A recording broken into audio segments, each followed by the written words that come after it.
I am delighted to have the opportunity to preach on these particular verses to all of you today.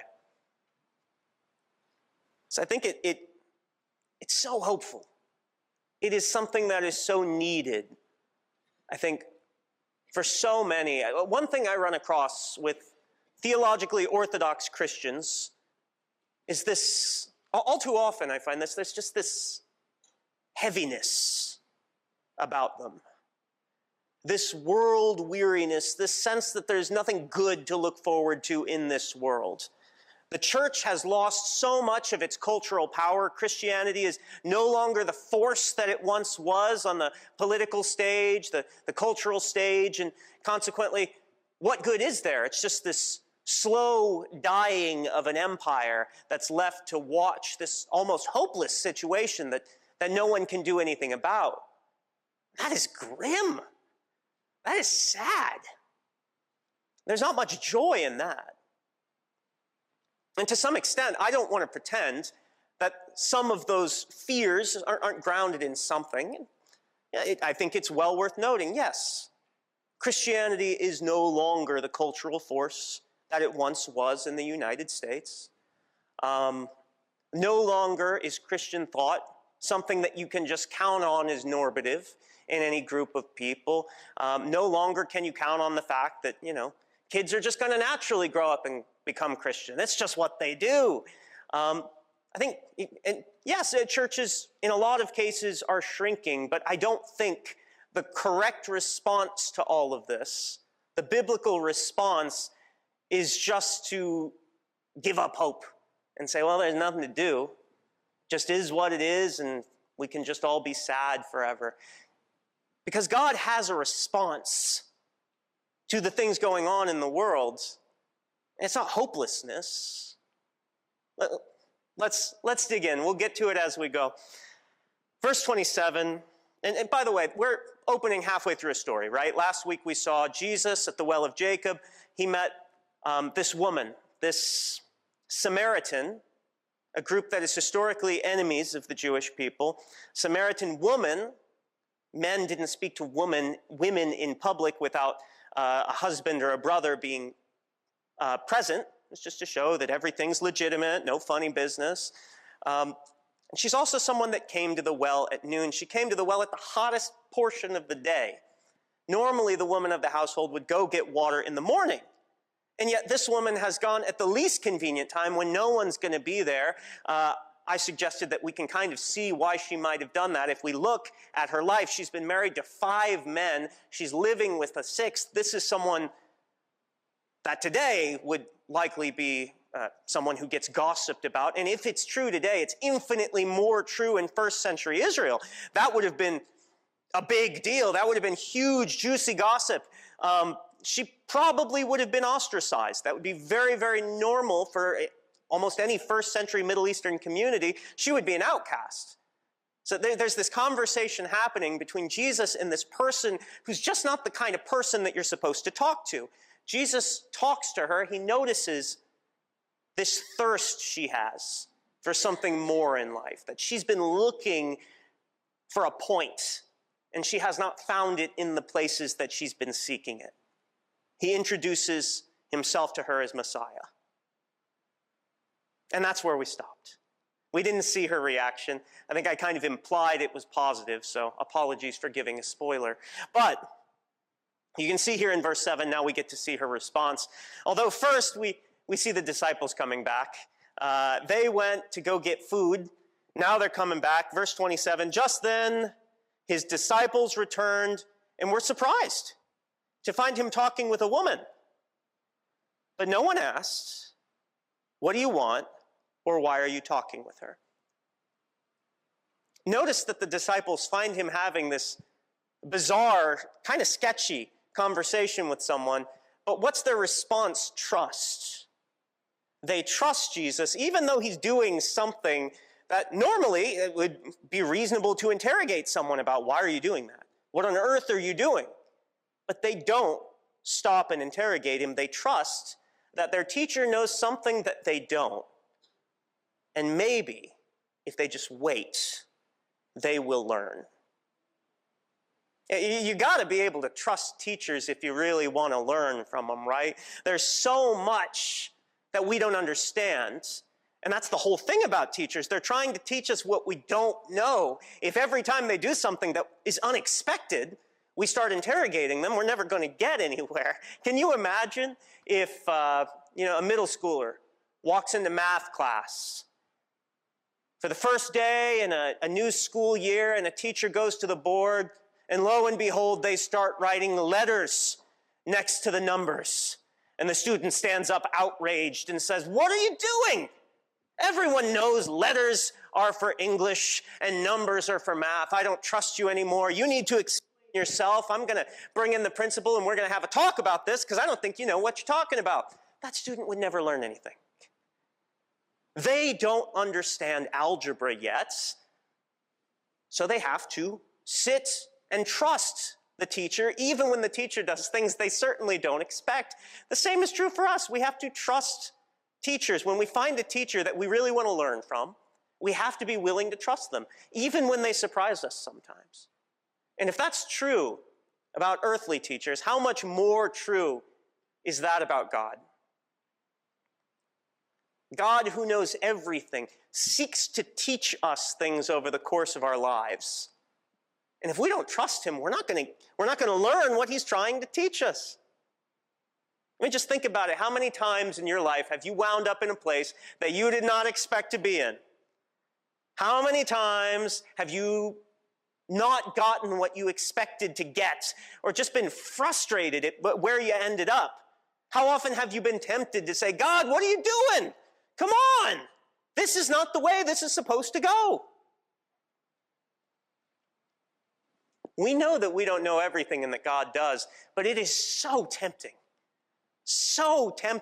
to just assume that he ought to be doing the kind of things we expect, and when he doesn't, to try to interrogate him about what on earth is going on. But if we want to learn, we have to trust God. We have to accept that sometimes he's going to do the unexpected, and if we're wise, we'll keep our mouths shut and we'll learn from it. That's what the disciples do. They come back, they see this teacher of theirs doing something unexpected, but they trust him enough that rather than interrogating, they wait, and they expect that they can learn something. Verse 28, "Then leaving her water jar, the woman went back to the town and said to the people, 'Come, see a man who told me everything I ever did. Could this be the Messiah?'" This is her big pitch to them. Come see the man who told me everything I ever did.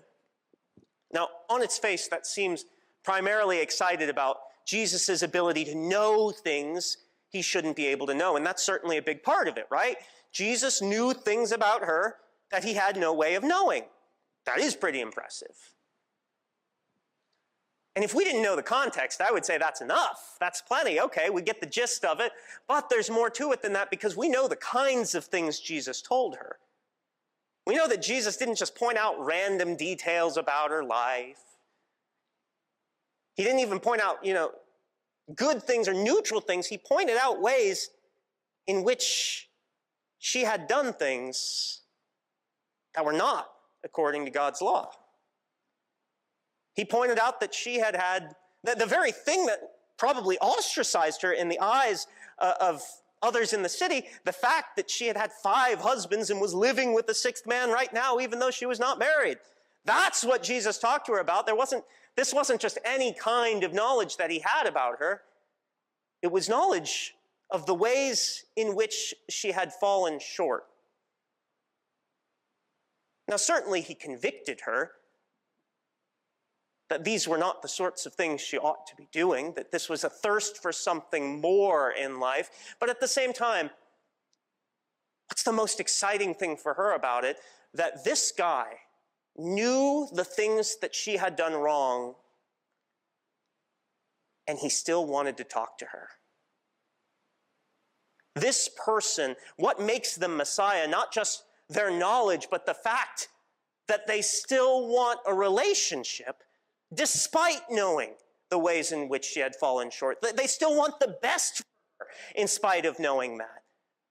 They still see her as valuable and important. That's exciting. Not just the knowledge of God, but the mercy of God. Just think about that. Think about the things that you have done wrong. The worst things imaginable. Think about the things that honestly you may not have ever spoken to a single soul about, the things you don't like to think about because you're just ashamed. God knows. God knows those things like you did them right in front of his eyes because you pretty much did. But here's the thing, God still loves you. He still wants what's best for you. He is still constantly reaching out to us in spite of whatever we have done.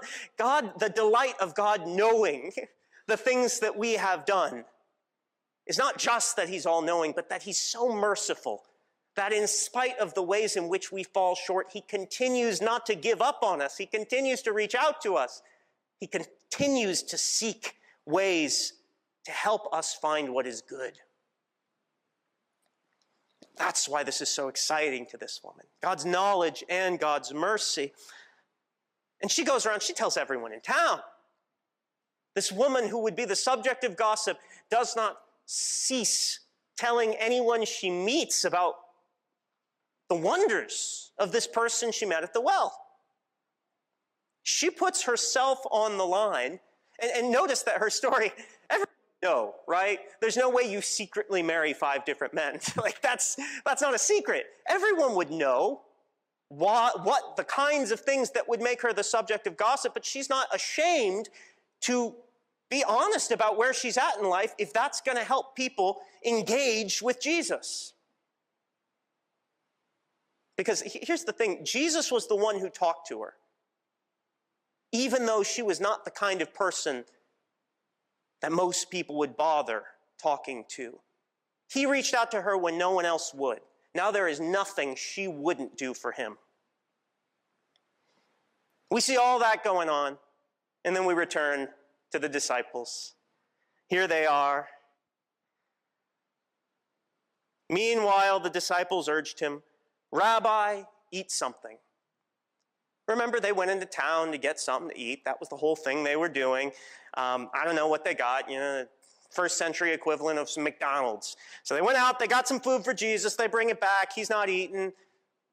What's up? She seems reflecting on what happens. Jesus, why don't you eat something? Jesus responds, "I have food to eat that you know nothing about." It's the same thing he did in the previous verses. In the first story, Jesus used what the woman knew to talk about what she didn't fully yet understand. He talked about physical thirst, bodily thirst, to start to address the spiritual thirst that he knew she had in her life, the thirst for something meaningful, something more. Now he's doing the same thing with the disciples.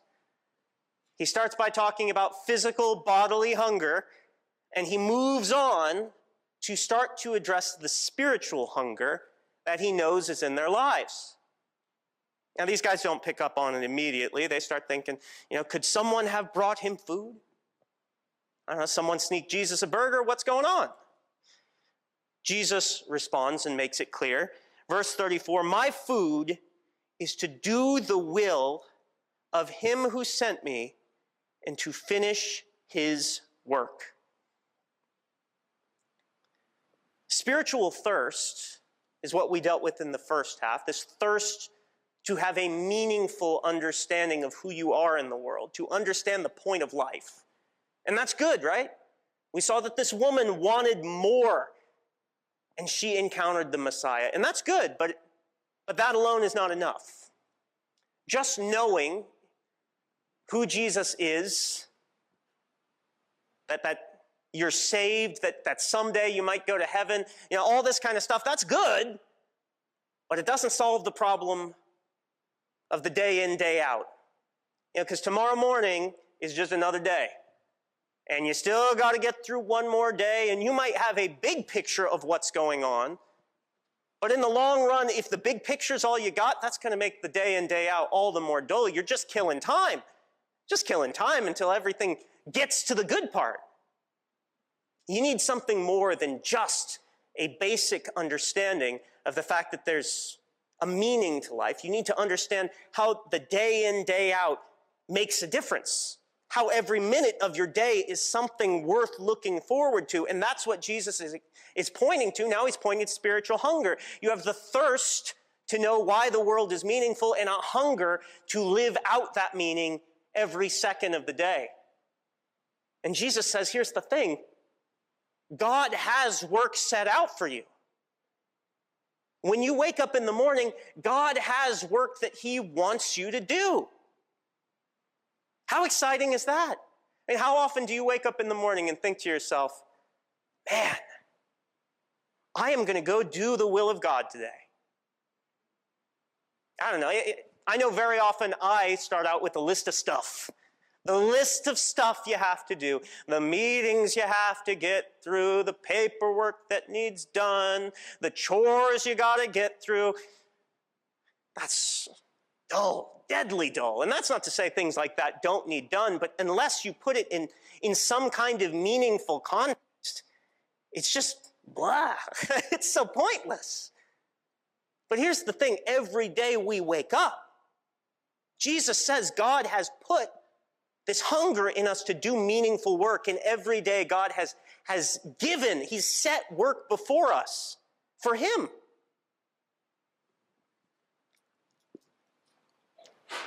My food is to do the will of him who sent me and to finish his work. Verse 35, don't you have a saying, it's still 4 months until harvest? I tell you, open your eyes and look at the fields. They are ripe for a harvest. So he points to this piece of folk wisdom, this, it's still 4 months till harvest. A phrase that kind of meant, hey, don't worry too much about it, man. Don't worry too much. Things take a long time. Don't get bent out of shape about it. No reason getting excitable. There's always tomorrow. Jesus says, here's the thing. The fields are ready for a harvest right now. Open your eyes and look. I think this is exciting. This is the kind of thing, remember in the beginning, I talked a little about how it's not uncommon to find theologically orthodox Christians that just feel bummed, that feel cynical, that feel tired because they feel like the world is changing in a way that's frustrating. And they don't know what to do about it. What can they do except for watch this once Christian empire slowly crumble? Here's what God says. God says, hey, you look out there and you don't see anything. I'm telling you, the fields are ripe for harvest. There is so much in this world to be doing right now.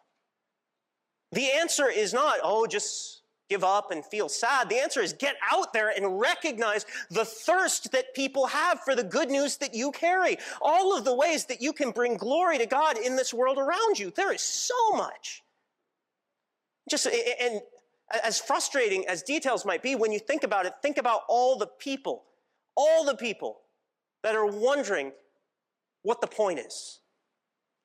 Think about all the people that are wrestling with who they are, all the people that are frustrated and depressed and anxious. Think about all the people that commit suicide in a given week. Think about all the people. There is so much frustration and confusion in the world. And we have this message of joy. The field is ripe for harvest. And now that I've lived in Kenton here for coming up on 4 months, I know a little something more about harvest than I used to. See, as a non-farmer, I grew up next to some cornfields, but I didn't farm anything. So, I saw the combines go by every so often, but I didn't know a lot about it. But now I have learned. See, I even know cool insider lingo from watching all of you. I know, for example, that saying, they are harvesting. No, rookie move. What is it? Let's see if I can get it. Shelling corn? And is it taking down beans? Am I getting that? What is it? Combining, there's another one. See, I'm still learning. I'm going to get the insider lingo sooner or later. But nonetheless, I think previously there would have been this sense in my mind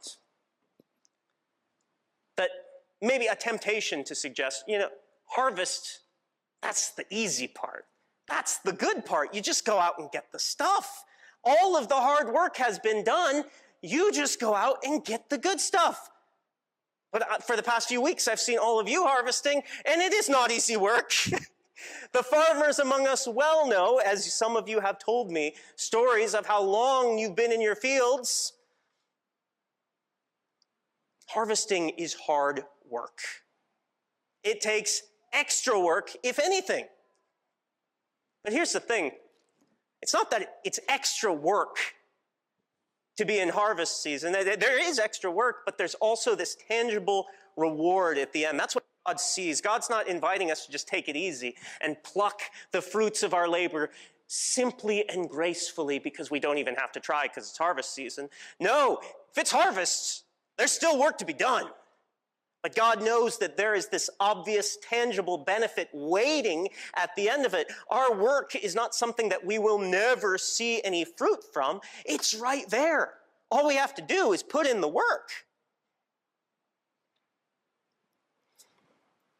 We continue on at verse 36. Even now the one who reaps draws a wage and harvests a crop for eternal life, so that the sower and the reaper may be glad together.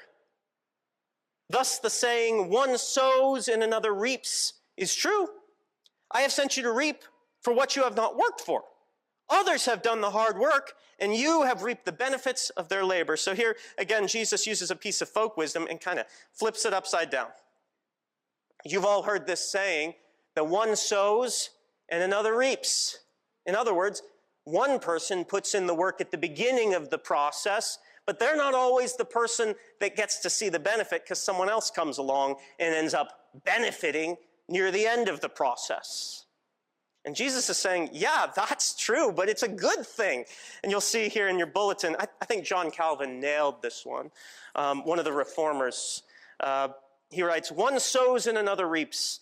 This was something commonly said to point out how some people benefit from the hard work of others, but here we see something a little different. Normally, the person who labors would be frustrated that someone else is enjoying the fruit of their labor, but the prophets and the apostles that went before us are actually joyful that we're reaping what they sowed. In other words, all this work that has to be done, yes, there was work that was done before it, but there have been people that came before us for generations and generations that sowed seeds for the glory of God. And All Saints' Day is still a few weeks off, so I won't pursue this to its fullest, but just think about all the people that were right here in Walnut Grove that lived their entire lives to bring about the glory of God. And think about the people before them who set up a church here. And think about the people before them who moved to this area. And think about the people before them back in Europe who moved to America to pursue a vision of religious liberty. And think about the people before them who had to bring the Christian witness to Europe. There have been thousands of years of people sowing seeds to bring about the glory of God. And today we stand to reap, finally, what has been planted all these years ago. People have put in generations of work. We do not stand alone with our work. Others have put in the hard work. But we are the ones who will see the fruition of these seeds that were planted so many years ago. Now here at the end, we see kind of the results of this woman, her evangelism. Verse 39, many of the Samaritans from that town believed in him because of the woman's testimony. He told me everything I ever did. So when the Samaritans came to him, they urged him to stay with them. He stayed for 2 days.